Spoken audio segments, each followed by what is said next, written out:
Hello and welcome to Stephen University. This week we watched Message Received. I say this week. This week we're watching our whole bomb.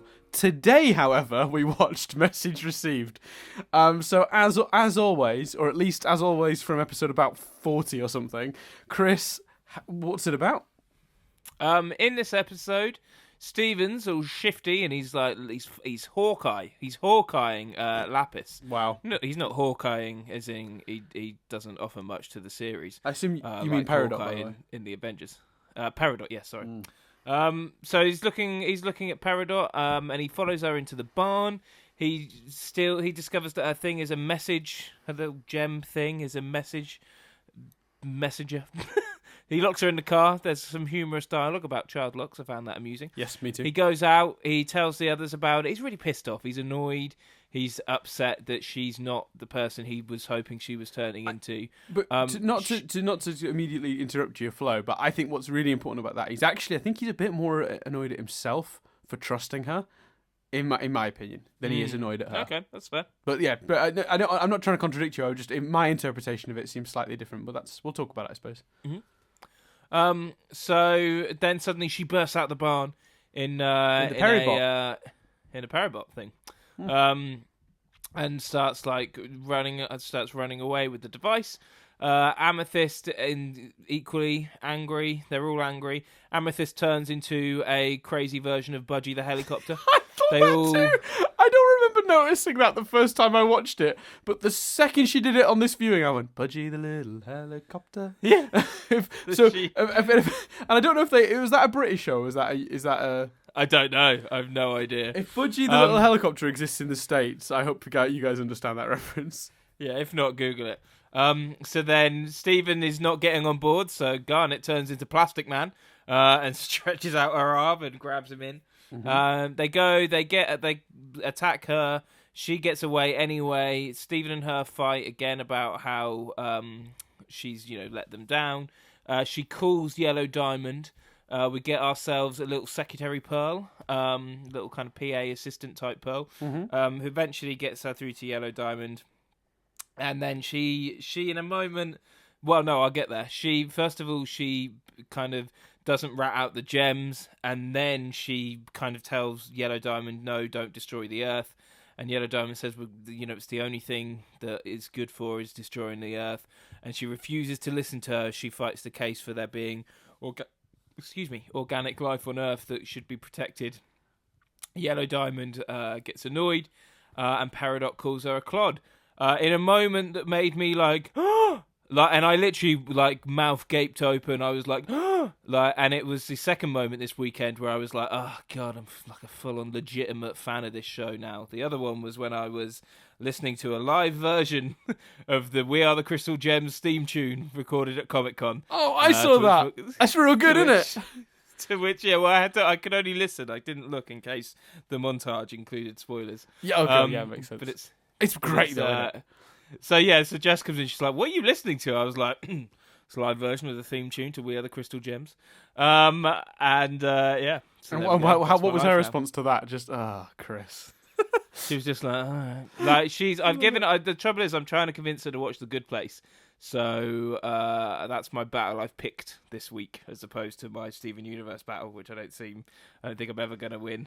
I don't know. I got Nadia into it in the end. But the thing is, though, Nadia was predisposed to give it a go, though, because me and her both went through the struggle to get into Adventure Time at first. So I think she had a little bit more patience for it, just because it paid off with Adventure Time. Because we both, even though I always say this is the better show, and I stand by that, Adventure Time still is very good, especially the earlier seasons and a lot of the Marceline stuff, which is ironically the stuff created by Rebecca Sugar, who created the show.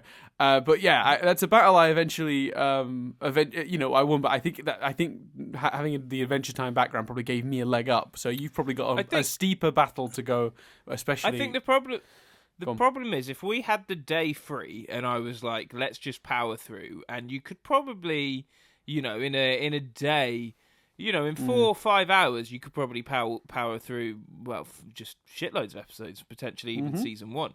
And that would potentially do it. But whenever we have got a day, we're usually watching stuff for nothing but static. Do you see what I mean? So it's never there's always TV to watch. Yeah. So I don't know if we will ever.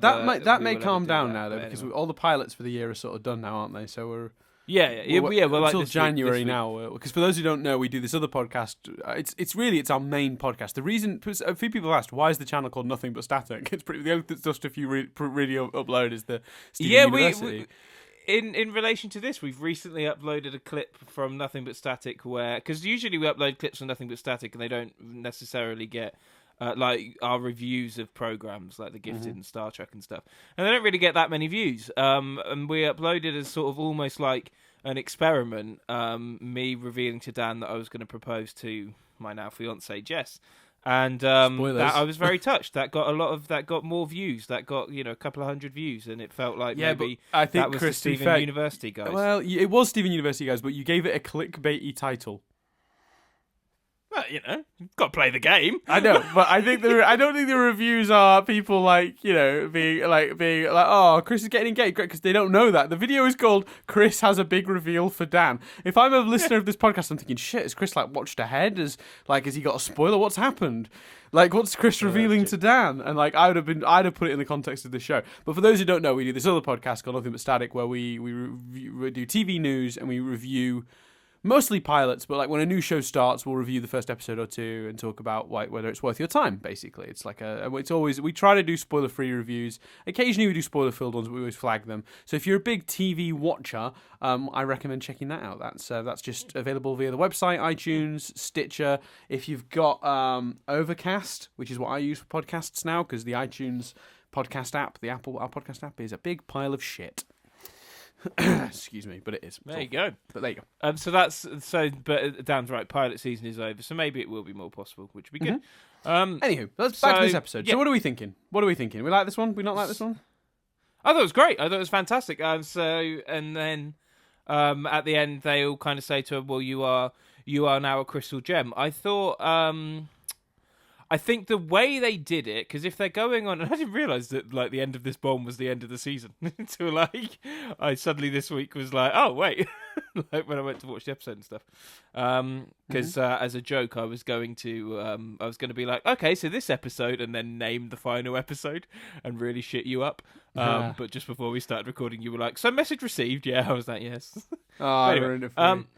So I was like, but we knew they were building towards that, and I kind of especially where they backtracked on it last week, with her having such passion for destroying the Earth, and her being so loyal to Yellow Diamond and stuff. I was kind of like, I don't see how she's going to suddenly change her mind. They were clearly gearing us towards her becoming a crystal gem. But I didn't know how they could do that believably. To have her get angry and to have her insult Yellow Diamond and almost put herself in a position where she's kind of got no choice to become a crystal gem. And she's now this sort of unwilling member of the gang, but she has to be a member of the gang because she has no one else to turn to. Not unlike Garnet's story to some degree. I think is a more interesting way of doing it. A fascinating way of doing it, and one that makes complete sense. And I hope they follow it through. I hope it's difficult because it is so about the 5 of them or whatever it is. Well, 5 or 4, depending on how you look at it. Well, 6. So I don't know if I quite. If you want to include our fusion character, you're going to 6, then, aren't you? Really? No, I was including Garnet, Ruby, Sapphire, Pearl, Amethyst, Stephen. Oh, I thought you were including Peridot. Sorry, apologies. Oh, right, yeah. So, no, that's what I'm saying. It's so about that core group. Yes. That I don't know if actually I would like her there permanently now. She's just a new member of the gang. Mm-hmm. But I don't know if I wouldn't like it, because if they get rid of her, either what's your ideal situation with that, then? You want them to not do that, or do that? Oh, I have no idea. Oh, you're conflicted, I see. I don't know. I'm very conflicted. So that's where I am. Are you conflicted, Dan? No, I mean, I'll be honest with you. What impressed me most about this episode was that when you really break it down, her decision can feel a little abrupt, but when you break it down and listen carefully to what she's saying about Yellow Diamond in the early parts of the episode, suddenly it all really makes a lot of sense, because basically okay, so what we can gather at this point from the information we have is that it went like this. Peridot was investigating the Earth on the instructions of Yellow Diamond, probably to just destroy it. For whatever reason, Yellow Diamond has a bit of disdain for Earth. Maybe she's got some nasty memories of the rebellion, and she's just a bit bitter about Earth because it all went wrong and it could have been great, as Peridot That's my said. assumption. Yeah. I mean, I'm not gonna. We don't. She's not outright said that, so I'm not gonna fill in a gap. But that's the assumption we're making with the information we have at this stage, right? So she sent Peridot to sort out the cluster. Yeah. Peridot is coming down. She assigns her the Jasper because Peridot discovers that there is still some of Rose's resistance on Earth. But Yellow Diamond is not that interested in that resistance because, as far as she's concerned, as long as Peridot has the Jasper to keep them away from her, once they've destroyed the Earth, Rose's rebellion or whatever remnants of that are left on Earth are gone with it. That's Yellow Diamond's position on the whole thing, which is why it's great that Peridot doesn't really exactly explain the nature of the crystal gems. I think that's really important and keeps them safe, ultimately. I think if we, at this point, tipped the hat of that, then you'd be like, well, why isn't Yellow Diamond just coming down on Earth with a giant army? In fact, you might have even been already wondering that. Peridot's and Thingy's ship obviously crashed some time ago now. Why has there been no follow-up? Well, because as far as Yellow Diamond is concerned, she's planted the cluster and that's that. So there you go. So that's all happening. Also, I think anything like that, I think it's too easy to forget that gems live for thousands and thousands of years. Yes. So, although relatively to us it feels like ages ago, correct. Yes, in the context of a gem's lifespan, then meh.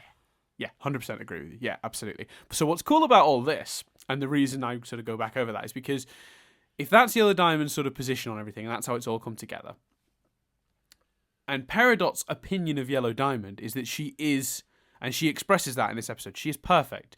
She is wise, she's above everyone and better than everyone and cleverer than everyone and more capable than everyone. So if Peridot, who believes that, and still, even at the end of this episode, genuinely believes that, I think, sees that she's wrong about something, that shatters her whole structure. Because she's been brought up in a caste system, and that has taught her that Yellow Diamond is superior in every way. So when she can so clearly see that there is still some value in the Earth, and Yellow Diamond clearly has some weird personal grudge, Peridot says it in this episode. She says, I don't think you're being objective about this. That's the moment that it switches. Because Peridot suddenly has this idea that she's been brought up with challenged. And the idea is that Yellow Diamond is infallible. So even though she's still been brought up with that understanding, she's suddenly seeing proof that Yellow Diamond is not perfect. Because she can clearly see value in the Earth, even as a resource, and she might have even come up with a plan to plumb some of the Earth's resources without destroying its indigenous life. And yet, Yellow Diamond won't even listen to it. And it's clearly a personal thing. It's clearly just, the sooner I'll be rid of that rock, the better. For whatever reason, it's left a bitter taste in her mouth. And that's how they sell it, to me, because I think it's really important in this episode. And what is amazing, because it's a really complex series of thoughts. I know I'm being serious. Maybe that's really clear and obvious to everyone. I'm being done by breaking it down so straight, such a straight way. But to me, that's such a brilliant, simple, clean, but not overtly stated, but just all there in the subtext arc for Peridot within this episode. Just within this episode, because they set up in the first half what she thinks about Yellow Diamond, and they show in the second half that Yellow Diamond has proven her wrong and has proven herself to be not inferior, but to have not be omniscient, and therefore Peridot rejects the concept. And that's how you sell. That is the perfect way to sell me on Peridot coming round, because they so proved how hardwired the culture of Homeworld is. So hardwired that you almost go, how are they ever going to convince me that she's going to turn on Homeworld or help the crystal gems? It doesn't make sense. They found the one way to do it, and they did it in 11 minutes. It's fucking very good. Beautiful. This episode is what cements, I think, Peridot is one of my favourite characters in the show, because she has such consistent logic and such consistent character behaviour. even when she seems like she's being inconsistent, you can actually very clearly, with evidence from each episode, track her thought pattern and why she makes the choices she makes every single time. And that's fucking awesome. What great writing. And I don't mean to continue to sort of, blow the episode, but it is... I love this episode, and I love that element of it. And I also really enjoyed Stephen's arc at the beginning of the episode. In fact, his arc throughout the whole episode, which is that he hates himself and he's disappointed in himself for ever trusting her because she's proven herself to be untrustworthy. And at the end, it turns out the only reason she wanted to communicate her was to try and convince Yellow Diamond to not destroy the Earth, which is obviously a really nice twist. So I think, this episode, there's so much to love. So much to love. And I love that Peri gets to bring back her Peridot, which is the robot she obviously used to fight Pearl in that episode where they both built robots. Yeah, and I love that it's sort of a payoff for like anyone that was like, is it not a bad idea to let her build a robot in that episode? Which I think we even said on this podcast. Yeah, I think you pointed that out. Yeah, which fully enough, still like I'm not even sure that occurred to me the first time. But when you said, I was like, oh yeah, that does like, why would you do that? That seems really risky. So yeah, there's a lot to love about this one. That Peridot stuff really blows me away every time I watch this one. As I've said in an earlier episode of this, Peridot may be my favorite character.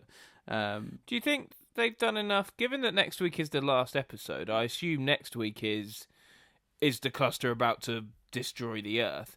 Do you think because the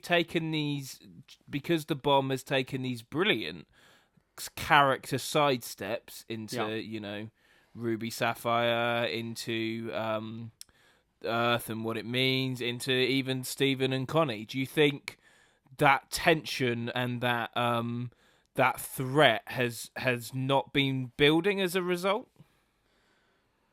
That's a very interesting point. So you're sort of suggesting that the focus on character work, which has all been very good, has made the threat seem less imminent and less dangerous.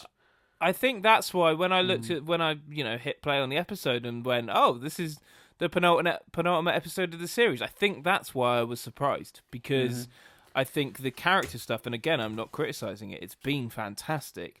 But I think because they've been building this bomb but taken time to pause and and chat and do character stuff, it feels like maybe it's not imminent. Well, I think part of that is just part of that is the is issues with the way this show was written and then dissected by Cartoon Network. So in the first season, they thought Ocean Gem Mirror Gem was going to be the end of season 1. They thought they were getting 26 episodes, and then it turned out the season was 52. So they had a mid-season break.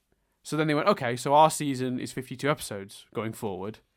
So I think they saw this bomb as a mid-season one. So they didn't go, they didn't go whole hog. And then it turned out to be the season finale. Even one of the storyboarders, I think he's a storyboarder, Ian Jones-Quartey, who's I know he's one member of the Crewniverse at Crewniverse. He's gone off and made his own show now. He's actually working on another show called OKKO, and it's another show that I need to give a chance to, because I watched the first one and was like, oh dear. But I know I think we've proved at this point that we need to be patient with these shows, and that's important. So I'm waiting for it to get a bit ahead, and then I'm gonna bulk watch. You got such little faith in animated shows, Dan. I know, terrible. But he stated on Twitter that he considers these episodes, I think particularly this one, to be the mid-season finale of season 2. Right. Okay. So, is it possible that maybe part of that this doesn't feel like we're there, is because maybe it wasn't intended to be? Possibly, but Ocean Gem Mirror Gem felt like. Because they wrote it to be the finale, and then got the rug pulled out from under them, and it was no, you're halfway through your season. Because this season they weren't airing them two at a time either, were they? No longer. I don't believe so at this point. No. Yeah. So I do still think they were airing it in blocks of 2, but I think it would be an old episode and a new episode is how they do it. And by old episode, they might even be just have been doing the day before's new episode, right? So they technically they were still showing them in 2s, but not new episodes. Put it that way. Right. Okay. And what's interesting, I think, is because it's the opposite problem. So in season 1, they built themselves to a 26 episode sort of arc with a finale, and then got the reveal that the season was another 26 episodes long.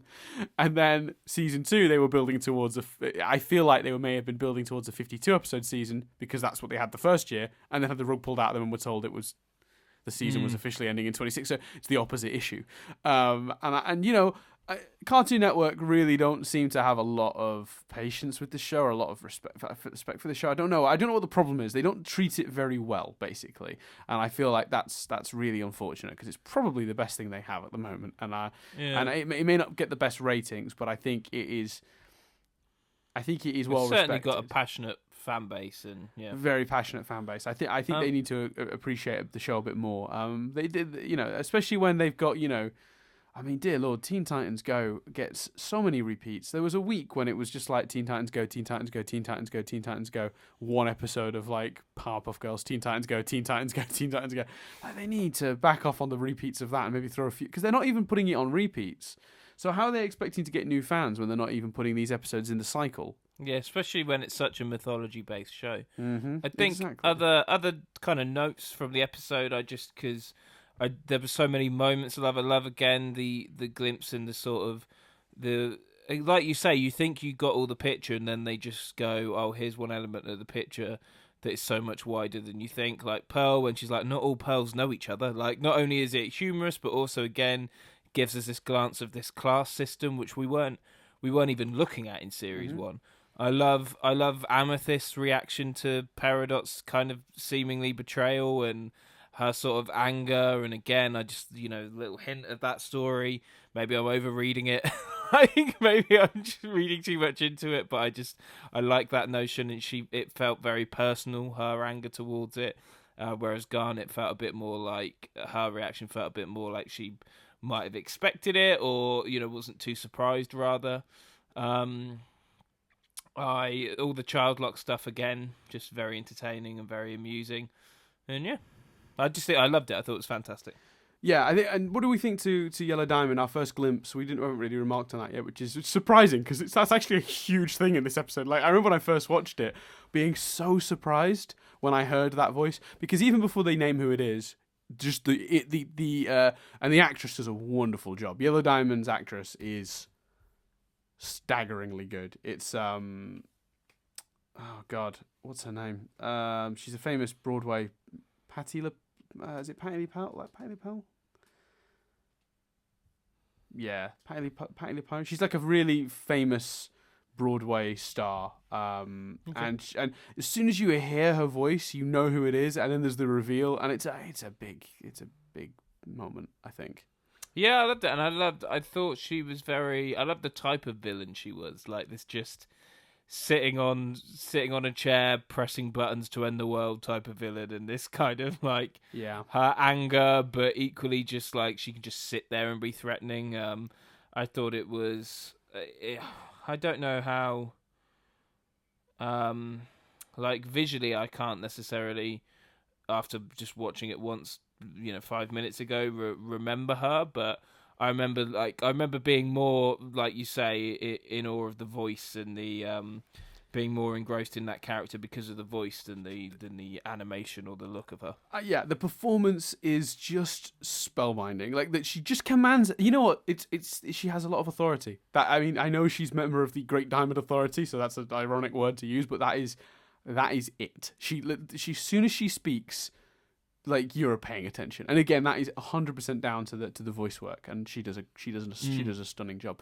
And I will say the animation is also very good. I also liked seeing because we had a glimpse of what was presumably Blue Diamond's pearl in the answer.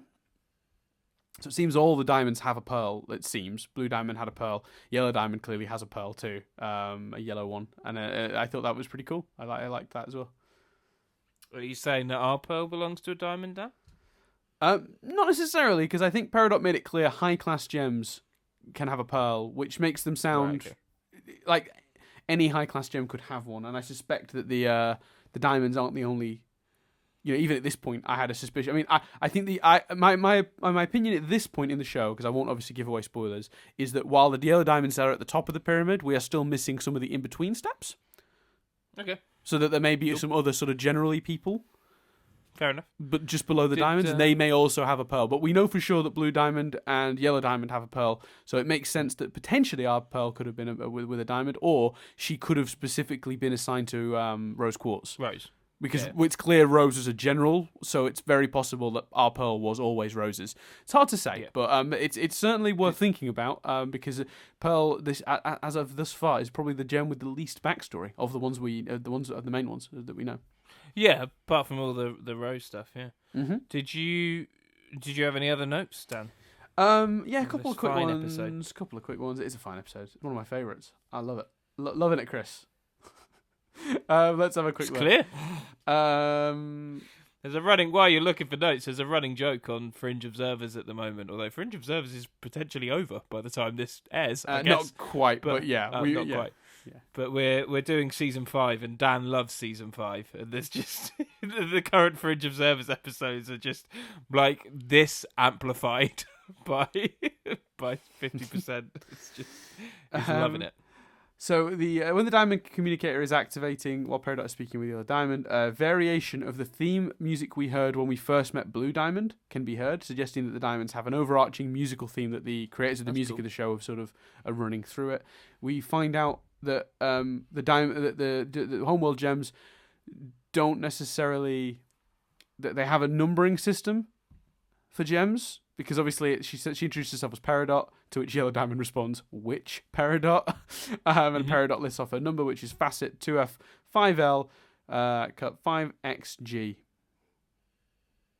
Which is what I was going to change my name to by default. So I'm glad I heard this and she, there is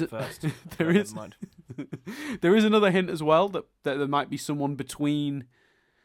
The characters we've met and Yellow Diamond, and there is a reference to Peridot having a manager, so there's clearly someone between Yellow Diamond and Peridot, which is one of the reasons that they're so surprised she's gone straight to Yellow Diamond. I think that's why that Pearl is a bit indignant, a bit like, why are you using this line? Why are you talking directly? Which was amusing as well. I loved like one of the two kind of adult, not adult in like they were rude, but adult as in. They were probably aimed for adults' jokes. Was the snooty receptionist Pearl and the typical call center not putting you through cool Pearl, and obviously the joke about the child locks. Yeah, which is still great. And the only other little note is that I really like that Perry explains away the ship crashing as an accident rather than giving up the gems, because I do think that even though Yellow Diamond is aware there's still some semblance of the incursion of Rose's sort of rebellion on Earth. I don't think she knows the extent of it, and I don't think she knows who. No, I didn't get that impression. I think she'd be a lot more. I think there'd be a lot more ships in the sky if she had a better idea, particularly considering that in reality, strictly speaking, one of the people still on Earth is technically Rose. Yeah. Yeah, exactly. I can't imagine she'd be thrilled if she found that out. No. Can't imagine any of Homeworld would be thrilled if they found that out. No. And obviously, when Peridot first found the gems, Stephen said, "I'm Stephen," and she was like, "There appears to be a creature known as a Stephen." So presumably Peridot's report back to Yellow Diamond would have been that there's a thing called a Stephen, which is obviously would have hidden the reality. Yeah, the reality. And it's clear that when Lapis was in their capture as well, when she was on board with them, she also probably wouldn't have given that away. It seems like she protected Stephen and the gems mostly in terms of what information she passed on. Go on. Well, they've all protected them because Stephen's grown a connection with them all, which is such a nice nice idea. It's lovely. He's befriended almost all of them, and that's why I love his arc in this episode. It's so nice that he goes through this weird moment of self-doubt, like, oh, why am I so trusting? And then Garnet's so nice about it with him as well. That's one of my favorite moments in the episode we haven't talked about, but the way Garnet, I can't remember exactly what she says, but the words of comfort she uses, which is that you were more patient with her than we would have ever been, and I think she might even compare him to Rose when she does that. A beautiful moment. Loved that. Yeah, she does. Yeah, it's great. There we go. Let's before I make another Pearl Jam song. Let's head off and watch the next episode. End this bad boy, Chris. that was message received. Part of me does wonder if, like, you know, their theme is the Stephen bomb. Maybe our theme could be my Eddie Vader impression.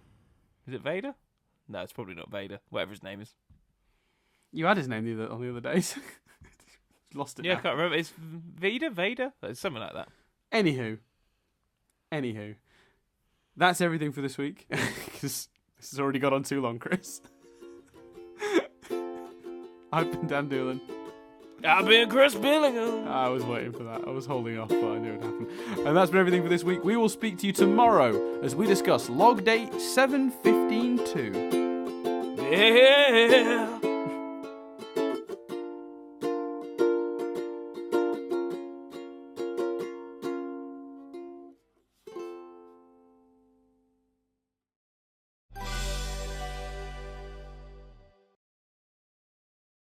Hello, Dan here, and I'm joined, of course, by...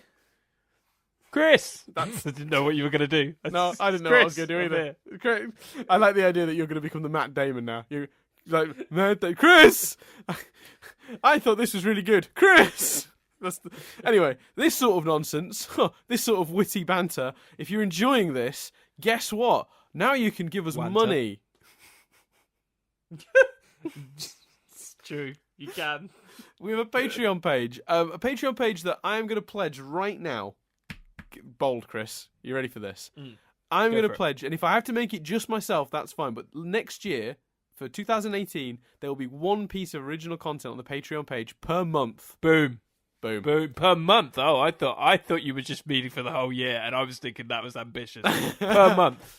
It might only be a 5-minute thing. It might, I'm not saying that anything will be substantial. Get better at it, But I look, enough people are doing it that I feel we owe them that. So from 2018 on, there's going to be a January piece of content, February onwards, through all the months. So join us now, support now, get on the train before it blows up. You want to be an early adopter of these things, don't you? That's what they say. Yeah, you would be able to tell your friends, I was a patron of Nothing But Static early, and your friends will go, what's Nothing But Static? I was on the ground floor of that success story. But, feel free. It's one of those things where we don't mind if you don't, but it's nice if you do, because it helps us cover the server bills. And that's pretty much it. It's a massive help.